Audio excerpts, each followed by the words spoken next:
Voy a empezar haciendo como una pequeña introducción a algunos conceptos del mundo de la desinformación para que estemos todos en la misma página de a qué nos referimos cuando estamos hablando de estos temas. Eh, y para eso primero contarles quiénes somos nosotros en Chequeado. Como decía Sebastián al principio del seminario, somos una organización sin fines de lucro, estamos desde 2010 trabajando para mejorar el debate público y luchar contra la desinformación. Quizás lo más visible y lo más conocido que tenemos en Chequeado es el medio, y quizás alguna vez hayan cruzado con nuestras notas que tienen el sello distintivo de verdadero, falso, engañoso, insostenible, y las otras calificaciones que usamos. Además de eso, tenemos otros programas en los que trabajamos porque creemos que el periodismo es esencial en contrarrestar la desinformación, pero no suficiente, y por eso tenemos un programa de educación, uno de innovación y también uno de impacto. Y solo para contarles que Chequeado está basado en la Argentina, y acá es donde centramos buena parte de nuestro trabajo, pero trabajamos también de manera coordinada gracias a esta red que coordinamos, que se llama LATAM Chequea, en muchísimos de los otros países de la región. Hoy casi todos los países en la región tienen organizaciones que se dedican a hacer chequeo de la información, a hacer fact-checking, así que también tenemos esa red que los invitamos a ver porque tiene muchos recursos que quizás puedan ser interesantes para ustedes. Dicho eso, entramos en el mundo de la desinformación. ¿A qué le decimos desinformación? Hay muchas definiciones y distintos conceptos que circulan. Para ponernos simplemente de acuerdo, en general cuando hablamos de desinformación estamos hablando de contenidos falsos o engañosos que circulan sobre todo por redes sociales. No solo circulan en redes sociales, hay muchísima desinformación que circula en otros ambientes, que circula en conversaciones en la calle, en rumores que escuchamos cuando hablamos con el vecino, con el taxista, con el peluquero, con un montón de personas con las que nos cruzamos, y ahí también circula desinformación. Circula desinformación también en los medios tradicionales a veces, o en los medios digitales, y lo que más vemos es en las redes sociales. Obviamente la desinformación no nació con las redes sociales, es un fenómeno que existía desde antes, pero sí tomó una fuerza y una potencia mucho mayor al tener esta capacidad de expandirse tan rápidamente. Y dice cosas que no sucedieron, o saca de contexto, o tergiversa las cosas para cambiarles el sentido. Esta desinformación no circula en un vacío, circula en un ecosistema que permite que crezca y que se multiplique la desinformación. Ese ecosistema incluye exceso de información, y hablando de la pandemia, probablemente todos nos acordamos muy bien lo que era el contexto de, por ejemplo, marzo de 2020, cuando teníamos información que circulaba sobre cómo se había originado el virus, cuáles eran los síntomas, cómo se contagiaba, qué países estaban tomando qué medidas. Era un montón de información que nos estaba llegando y que nos estaba bombardeando al mismo tiempo, y en ese contexto es muy difícil poder separar qué es desinformación de qué es información, o sea, hace más difícil separarlo. Existe también la poca confianza en las autoridades en muchos de nuestros países, a veces será por malas razones, a veces por buenas, pero el hecho es que muchas veces la ciudadanía y las audiencias no confían necesariamente en las autoridades, y eso también permite que la desinformación pueda colarse más fácilmente, y existen los amplificadores de la desinformación. Y ahora vamos a entrar un poquito más en eso. Y la desinformación, también es importante tenerlo en cuenta, aprovecha los temas sensibles y explota los prejuicios que ya existen.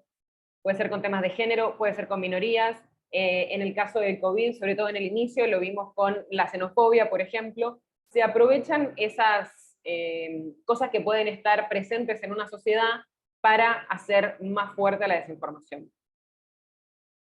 La desinformación, como les decía, pueden ser distintas formas. Y no, en general no hablamos de noticias falsas simplemente porque no siempre tiene el formato de una noticia. A veces la desinformación puede ser, por ejemplo, un audio de WhatsApp, que no es algo que uno normalmente llamaría noticia. Pero puede tener distintas formas porque no siempre es algo totalmente falso. Y eso es lo que les quería traer con esta clasificación, más allá de los distintos puntos. Es decir, no siempre se trata de algo absolutamente falso. Muchas veces, al contrario, son cosas que pueden ser verdaderas, pero se presentan de cierta manera, haciéndolas decir algo que no dicen. Por ejemplo, una foto de un hospital que se saca ahora y se hace circular como si fuese de hace 2 años, o al contrario. O fotos que se muestran de un país como si fueran de otro o de otra ciudad. Son fotos reales, a las que se les pone un contexto falso y se las hace pasar como si fueran algo que en realidad no son. Audios de WhatsApp, decíamos recién, por ejemplo, diciendo que se trata de un médico cuando en realidad no tenemos ni idea de quién es la voz. Y de ese tipo de contenido vemos muchísimo. ¿Cuáles son las posibles motivaciones detrás de la desinformación? Y esto nos parece muy importante también porque si queremos desarrollar buenas estrategias para contrarrestar la desinformación, es importante también tratar de entender de dónde viene esa desinformación, qué es lo que está motivando a las personas que la están generando y que la están compartiendo. Hay distintas motivaciones posibles, por supuesto. Una es monetaria. La desinformación está hecha para generar emociones muy fuertes y eso hace que se comparta rápido. Tiende a nublarnos un poco más el juicio y hacer que lo compartamos rápido. Porque nos indigna, porque nos genera esperanza, porque nos da bronca, nos genera distintas emociones fuertes que hacen que queramos compartirlo rápidamente. Y el compartir rápido puede llegar a monetizarse, puede transformarse en dinero si es que lo logramos, si es que se logra monetizar a través de publicidad o de distintas formas. También puede generar, por ejemplo, que se genere un grupo de seguidores muy fieles a quien desinforma, que después le donen o le compren productos a esa persona. Y entonces la motivación monetaria puede ser una motivación fuerte para generar desinformación. Otra potencial motivación es la convicción que puede ser política partidaria, digamos, o no. Y en este caso, por ejemplo, lo vimos muy claramente con algunos grupos que se oponen a la vacunación, que se dedicaron a desinformar, en muchos casos porque están convencidos y tienen esa convicción muy profunda con la cual salen a desinformar. Y por último está la ignorancia, que puede pasar muchas veces que personas sin saberlo estén generando una desinformación al juntar dos cosas que no están relacionadas, por ejemplo, y presentarlas como si fueran parte de un mismo fenómeno. Y también vemos mucho esto, no tanto en quienes la generan, pero también en quienes comparten la desinformación. Una persona que está mirando su celular, como solemos consumir muchos de nosotros hoy las noticias, y está entre las fotos de la mascota de su amigo y las fotos del cumpleaños del primo, y de repente le aparece una noticia que le genera una emoción fuertísima y la comparte sin saber que se trata de una desinformación, sin saber que se trata de una información falsa. En esto solo les dejo, y después les podemos compartir, por supuesto, todo el material si les interesa tener más detalle, algunas investigaciones periodísticas que venimos haciendo justamente para entender quiénes son estos actores detrás de la desinformación y cómo han ido teniendo impacto en distintos ámbitos. Les decía de los amplificadores, que justamente son personajes que pueden tener un gran número de seguidores y que toman una desinformación y se lo llevan a un número enorme de personas. Y estos actores son clave. Y los periodistas pueden ser amplificadores de la desinformación si no somos cuidadosos con la forma en la que comunicamos y la forma en la que difundimos la información.